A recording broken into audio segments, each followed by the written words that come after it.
The massive Valorian warship shuddered as another blast hit its hull. Admiral Veltar gripped the command rail, watching his fleet die piece by piece through the bridge windows. Outside in the cold darkness of space, the enemy moved like a living nightmare. The devouring swarm had no ships in the way other species understood them. Instead, they flew in creatures of flesh and metal, biomechanical monsters that grew and changed as the battle went on. When the Valorians fired their energy weapons, the swarm's living hulls adapted and became immune. When they tried missiles, the creatures simply ate them and grew stronger. How many ships have we lost? Veltar asked, though he already knew. The answer would break his heart. 43 dreadnoughts, sir, replied his communications officer, Thylin. Her voice was steady, but he could see the fear in her large dark eyes. The swarm has broken through our outer defense line. They're heading straight for Kethmar. Veltar looked at the planet below them. Kethmar was home to 12 billion Valorians. It was their last fortress world, the final place where his people could make a stand. It fell. The Valorian Empire would be nothing but history. The swarm had been eating its way across the galaxy for 2 years now. They consumed everything, planets, ships, entire star systems. No one knew where they came from or what they wanted. Just devoured and moved on, leaving empty space behind them.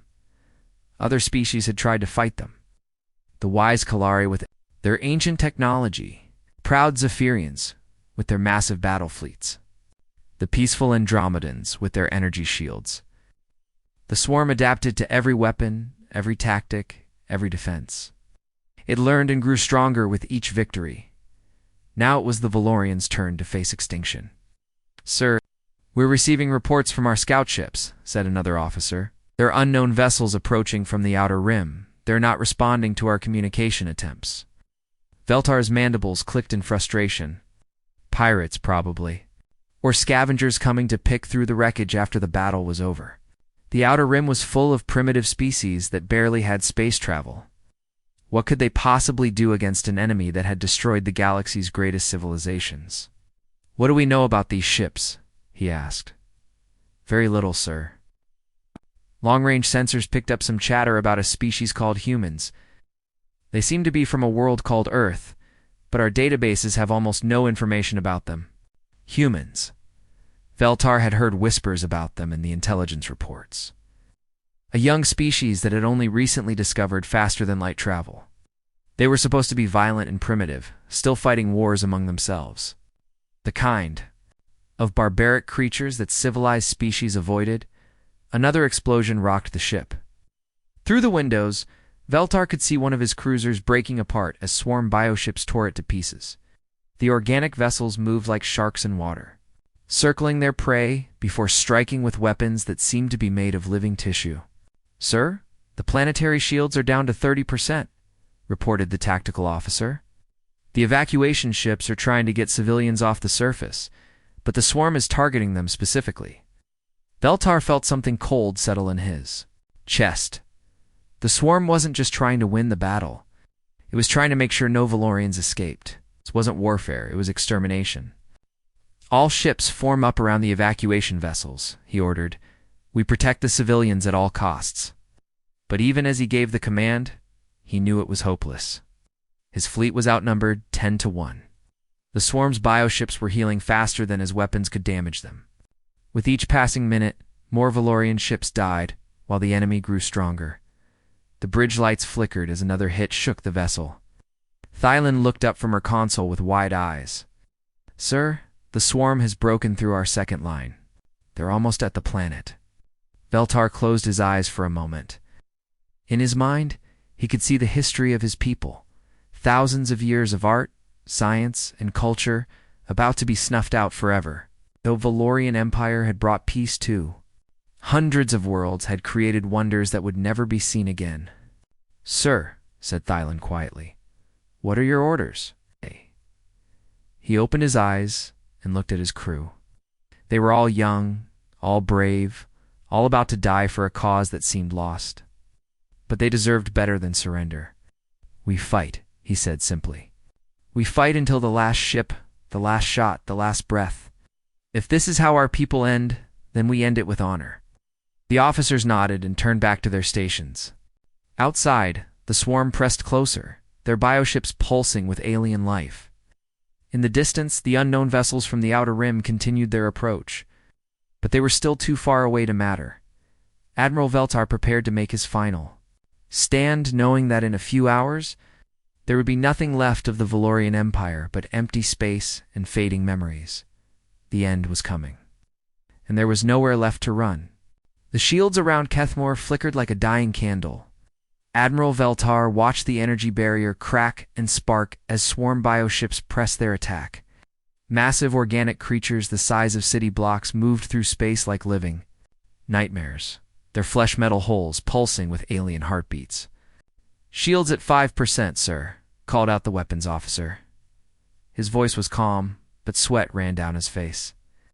"We can't hold them much longer." Veltar nodded grimly. Around his flagship, the last dozen Valorian ships formed a desperate circle. Around the evacuation vessels, thousands of civilian ships were still trying to escape the planet's surface, carrying millions of his people to safety. But there was nowhere safe left to go. A swarm biocruiser, its hull covered in writhing tentacles and organic cannons, fired a stream of living acid at a Valorian destroyer. The acid ate through the ship's armor like it was paper. The destroyer broke apart in silence, its crew of 300 dying in the cold vacuum of space. "That's it," whispered Thylin from her communication station. "We're the last ones left." The swarm sensed victory. Their bioships moved closer, surrounding the remaining Valorian vessels, like wolves around wounded deer. The largest creature, a bio-dreadnought that looked like a cross between a whale and a machine, opened what might have been a mouth. Inside, Veltar could see rows of organic weapons. Charging with deadly energy, he closed his eyes and thought of his family on the surface. Below, his mate, his 3 young ones, probably hiding in one of the deep shelters right now. At least they would die together when the planet burned. Sir Thylin's voice cut through his thoughts.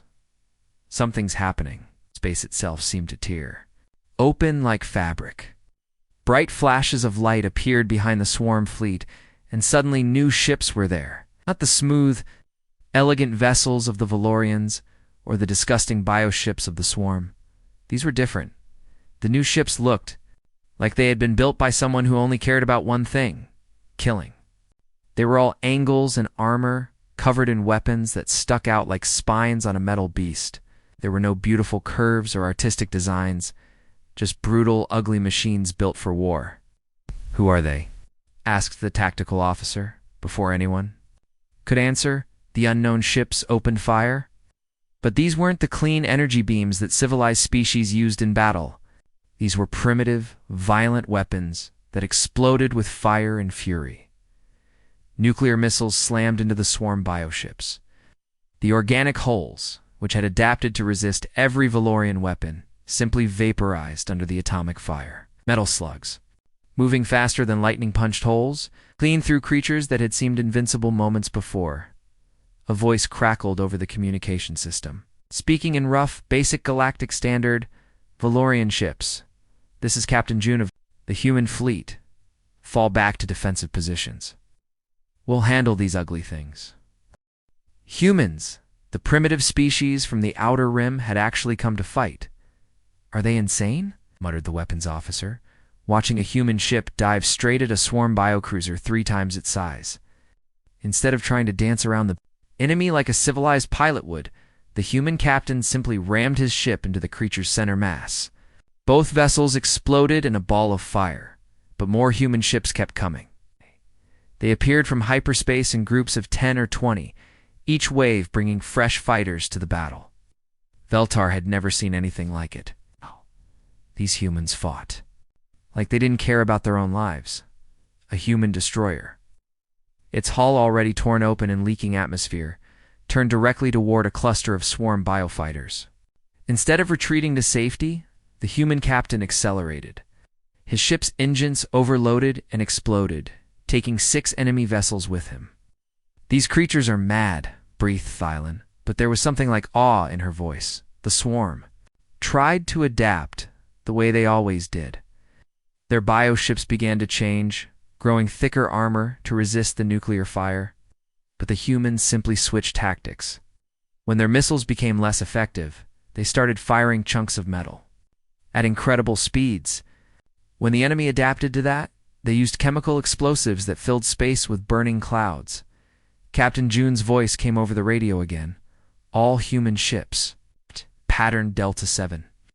Show these bugs what we learned fighting each other for the last 1,000 years. The human fleet spread out in a formation that made no sense to Veltar's trained military mind. They were leaving gaps in their lines, exposing their flanks, breaking every rule of proper space combat. But somehow it worked. The swarm bioships, programmed to attack in predictable patterns, flew straight into human crossfires. The ugly human vessels moved like they were piloted by demons, performing maneuvers that should have been impossible. They crashed into enemies, exploded themselves as weapons, and fought with a savage fury that shocked even the swarm. For the first time in 2 years, swarm bioships were actually dying faster than they could adapt and heal. "Sir," said the tactical officer quietly, "I think we might actually win this." Veltar stared at the battle raging outside his bridge windows. These humans, these primitive barbarians from the edge of nowhere, were doing what the galaxy's greatest civilizations could not do. They were beating the swarm through pure, insane courage. The battle had been raging for 3 hours now. Space around Kethmore looked like a graveyard of burning metal and dying flesh. Admiral Veltar watched from his bridge as human ships continued their insane assault on the swarm, but something was changing. The swarm was learning. A human cruiser fired a nuclear torpedo at a bioship, the same attack that had been devastating the enemy all day. But this time, the organic hull simply absorbed the explosion like a sponge soaking up water. The bioship's flesh rippled and changed, growing thicker and harder. "They're adapting faster now," said Thylon, her voice tight with worry. "The swarm is starting to resist the human weapons." Captain June's voice crackled over the radio, calm despite the chaos around him. All human vessels switched to kinetic rounds. Nuclear weapons are now ineffective. The human ships immediately changed their attack pattern. Instead of missiles, they began firing solid chunks of metal at incredible speeds. The railgun slugs punched through the swarm's adapted holes like bullets through paper. Bioships exploded in sprays of alien blood and twisted metal. But within minutes, the swarm adapted again. Their hulls became flexible, bending and twisting to deflect the metal projectiles. What had been killing blows became glancing hits. "Pattern 77 Alpha," came another human voice over the radio.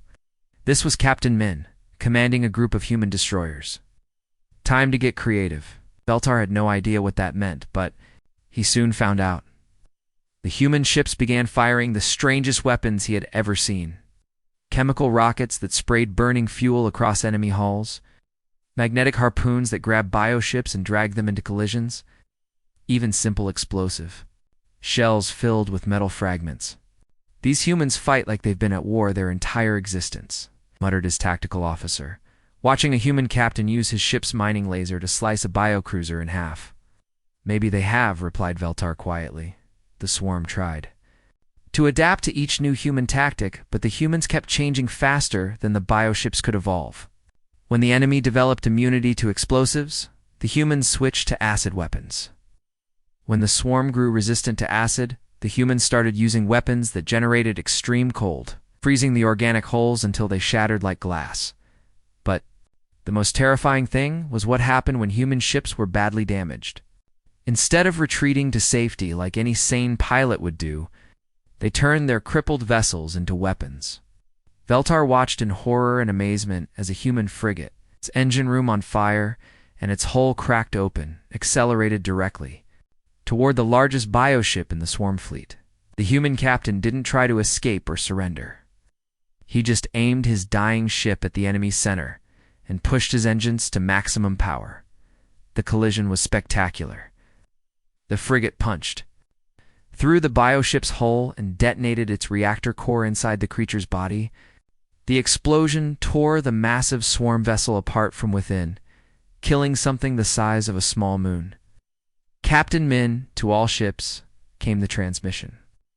The Big Ugly is down, but we've got more coming from the left flank. Remember when? All else fails? Ram the bastards? More human ships were arriving from hyperspace. But these weren't military vessels. Veltar could see converted cargo ships, mining barges, even what looked like passenger liners with weapons welded to their hulls. They were piloted by humans who had abandoned their homes and jobs to come fight an enemy they had never seen before. Why?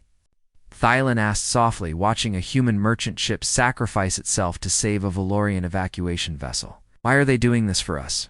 Captain Hines' voice answered over the open channel, as if he had heard her question. Because it's the right thing to do.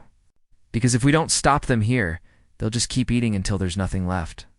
The human reinforcements threw themselves into battle with the same insane courage as the military ships. A converted passenger liner, its hull painted with flowers and children's drawings, rammed itself into a bio-destroyer to protect a group of Valorian. Civilian ships thought the swarm was beginning to show signs of confusion. Their tactics were based on adaptation and overwhelming force, but the humans kept doing things that made no sense. They sacrificed valuable ships for minor tactical advantages. They used weapons that were barely more advanced than throwing rocks. They fought like they enjoyed it. "Sir," said the weapons officer, his voice filled with disbelief, "I think the swarm is actually starting to retreat from some sectors." But Veltar looked at his tactical display. It was true. For the first time in 2 years, swarm bioships were pulling back from a fight. The humans had done something that the galaxy's greatest civilizations could not do. They had made the swarm afraid, but the cost was terrible.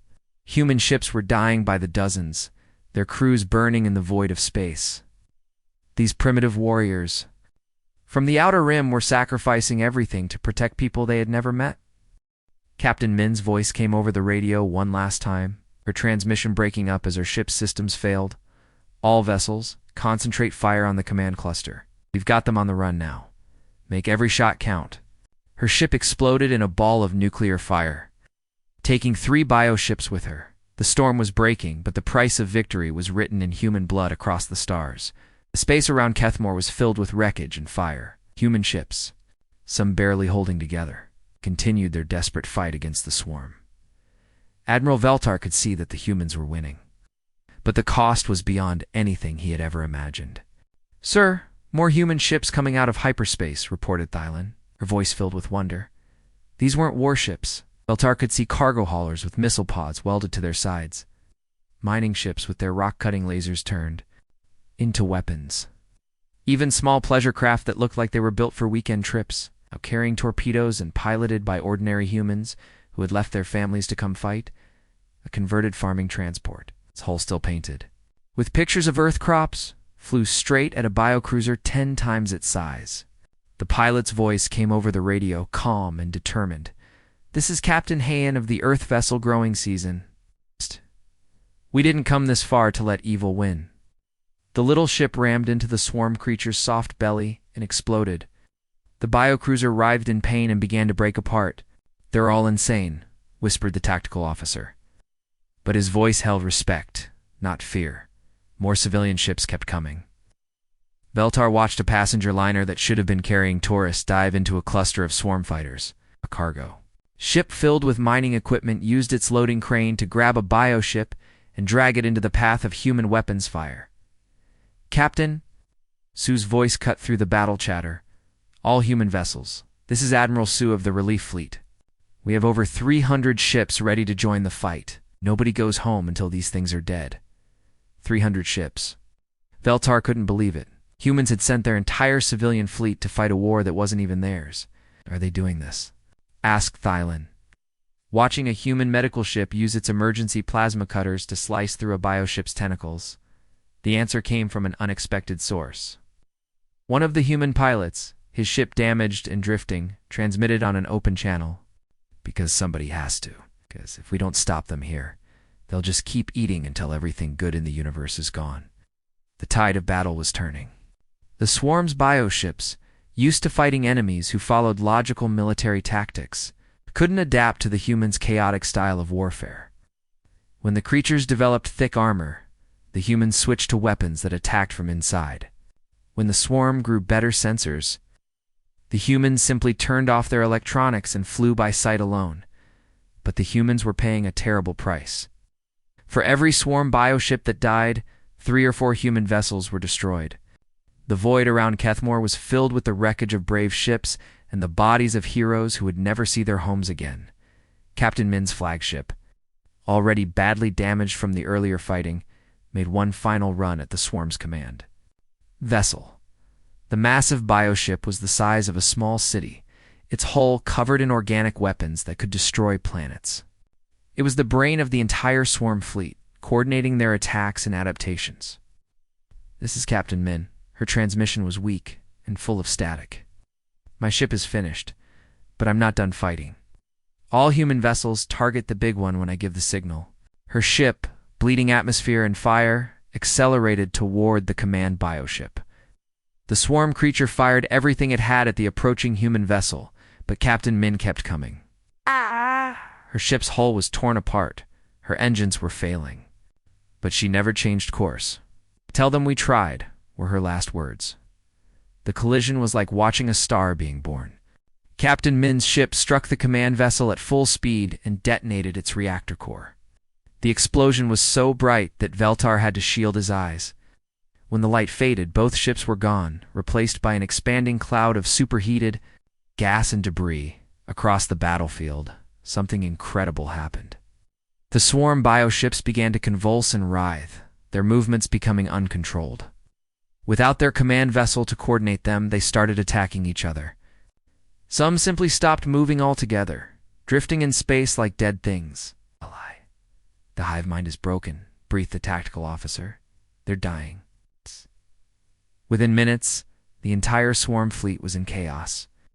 Bioships that had seemed invincible moments before were now tearing themselves apart or floating helplessly as their organic systems shut down. The few that remained functional began to retreat. Fleeing back toward the dark spaces between the stars, Captain Sue's voice came over the radio, tired but victorious. "All human ships cease fire. The enemy is retreating. We've won, but victory felt hollow." Admiral Veltar looked at his tactical display and saw the cost of their triumph. Nearly 200 human ships had been destroyed. Thousands of brave humans had died fighting for people they had never met, defending a world that wasn't even their own. "Sir," said Thylin quietly, "the evacuation ships are reporting that they're safe. All civilian vessels have made it away from the planet." Veltar nodded, but he couldn't take his eyes off the debris field where so many heroes had made their final stand. The Valorian Empire would survive, but it would never forget the price that others had paid for its salvation. The humans had saved them all, but the stars themselves seemed dimmed by the loss of so much courage and sacrifice. 3 months had passed since the battle, and Kethmore was slowly healing. The planet's cities were being rebuilt, and millions of Valorians had returned from the refugee ships, but the scars of war remained everywhere. Carved into metal and stone in memory, Admiral Veltar stood before the memorial on Kethmore's highest mountain. It was made of simple human steel, not the elegant crystal that Valorians usually used for monuments. The names of the dead were written in both Valorian script and the angular letters of Earth. There were so many names that it took hours to read them all. The memorial was Captain Min's idea, though she wasn't alive to see it built. Her final message, recovered from her ship's damaged computer, had been simple. "Don't build this for glory. Build it so people remember that good people died here doing the right thing." "You come here often," said a voice behind him. Veltar turned to see Captain Sue, one of the few human commanders who had survived the battle. She walked with a slight limp now, a reminder of the injuries she had received when her ship was nearly destroyed. Like most humans, she didn't wear fancy uniforms or carry symbols of rank. She looked like an ordinary person who had done extraordinary things. "I still don't understand," Veltar said quietly. "Your people had never met us before. You owed us nothing. Why did you come?" Sue was quiet for a moment, looking at the memorial. "My grandmother used to tell me a story," she said finally. "About a man who saw a stranger drowning in a river. The man didn't know the stranger, had never seen him before, didn't even speak the same language. But he jumped in anyway, because that's what you do when someone needs help. Even if it might kill you. Especially then, Sue replied. Because if you don't try to save others when you can, what kind of person are you? The wind picked up, carrying the scent of new growth from the valleys below. Kethmore was green again, its forests returning after the fires of war had been put out. Children played in the rebuilt parks, their laughter a sound that had once seemed impossible. The galaxy has changed since the battle, Veltar said. Other species look at humans differently now, with respect, with fear. Maybe. Sue nodded. We've noticed. Some of our diplomats say it's good for us, makes negotiations easier. I'm not so sure. Why? Because we didn't fight for respect or fear. We fought because it was right. If people start treating us like conquerors instead of neighbors, we've lost something important. A group of young Valorians approached the memorial, carrying flowers that they placed at its base. They had been children during the evacuation, too young to understand what was happening. Now they were old enough to know that strangers had died. To save their lives, one of the children, a young female with bright, curious eyes, walked up to Captain Sue. Are you really human? She asked in careful galactic standard. I am, Sue replied, kneeling down to the child's level. My teacher says humans are the bravest people in the universe. Sue shook her head gently. We're not braver than anyone else. We just happened to be there when you needed help. But you could have died, the child insisted. Double quotes, yes, we could have. Many of us did die. But sometimes you have to risk everything to protect what matters. The child nodded seriously and ran back. To her friends, Veltar watched them go. These young ones, who would grow up in a galaxy where the name human meant hope instead of fear. What will your people do now, he asked Sue. Go home mostly. Back to our farms and factories and families? Some of us will stay in the fleet, just in case something like the swarm comes back. But most humans just want to live quiet lives. The Council of Species has offered humanity a permanent seat, equal status, with the oldest civilizations. Resources. Technology, territory, Sue smiled. We know. We're still thinking about it. Some of my people worry that too much power might change us, make us forget why we fought in the first place. A transport ship lifted off from the spaceport in the distance, carrying human volunteers back to Earth. There had been a steady stream of them for weeks now. Workers and engineers helping to rebuild what the swarm had destroyed. They asked for no payment, no recognition. They just worked until the job was done, then went home. Will we see humans again if there's another crisis? Veltar asked. If you need us, we'll come, Sue said simply. That's what neighbors do. As the sun set over Kethmore, painting the sky in colors of gold and purple, Veltar thought about the future. The Valorian Empire would rebuild and grow, strong again. The galaxy would remember the lesson of the swarm and prepare better defenses. And somewhere out on the rim, humans would go about their lives, raising families and building homes, ready to answer the call if darkness ever threatened the stars again. The memorial stood silent in the growing twilight, steel surface reflecting. The first stars of evening. The names of the dead would be remembered forever. Proof that sometimes the greatest victories came not from weapons or tactics, but from ordinary people who refused to let evil win. The storm had passed, but its memory would endure, a reminder that hope could come from the most unexpected places.